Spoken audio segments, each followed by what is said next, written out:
नमस्कार, मैं हूं अंजलि और आप देख रहे हैं BNN न्यूज। तो चलिए शुरुआत करते हैं आज की मुख्य खबर से। होशंगाबाद जिले में एक दिल दहला देने वाला वाकया हुआ। यहाँ एक जवान बेटे ने ट्रेन के सामने आकर जान दे दी। बेटे की मौत से बेसुध पिता भी ठीक उसी दौरान दूसरे ट्रैक से गुजर रही दूसरी ट्रेन की चपेट में आ गया और उसकी भी मौत हो गई। घर में अब बुजुर्ग दादी और 5 और 4 साल के 2 पोते रह गए हैं।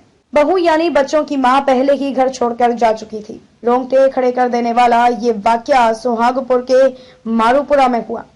यहाँ रहने वाले विश्वकर्मा परिवार के बेटे छोटे लाल का अपने पिता मोहनलाल से विवाद हो गया। छोटे लाल की पत्नी दिवाली के दिन घर छोड़कर मायके चली गई थी। तभी से घर में तनाव था और आए दिन झगड़ा हो रहा था। कल भी इसी बात पर परिवार में विवाद हुआ और गुस्से में आकर छोटे लाल घर से निकल कर भागा। बेटे को मनाने के लिए पिता मोहनलाल भी उसके पीछे पीछे भागे। गुस्से से भरा छोटे लाल रेलवे ट्रैक पर चला गया।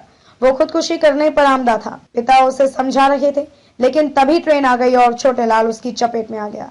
पल भर में उसके शरीर के चिथड़े चिथड़े उड़ गए और ट्रैक पर दूर तक खून और मांस के लोथड़े बिखर गए। बेटे की मौत से बेसुध पिता मोहनलाल वहीं बैठकर रोने लगे। इसी दौरान अगली ट्रेन आ गई और मोहनलाल इंजन से टकराकर दूर जा गिरे। बुरी तरह घायल मोहनलाल को अस्पताल ले जाया गया, लेकिन रास्ते में ही उन्होंने दम तोड़ दिया। छोटे लाल और मोहनलाल का फर्नीचर बनाने का काम था। छोटे लाल की पत्नी अनबन होने के कारण महीने भर पहले दिवाली के दिन घर छोड़कर मायके चली गई थी और तब से लौटकर नहीं आई थी। इसी वजह से छोटे लाल तनाव में रहता था।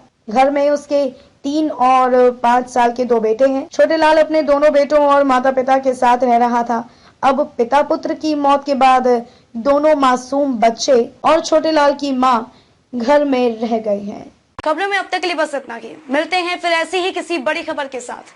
तब तक के लिए नमस्कार और देखते रहिए BNN न्यूज।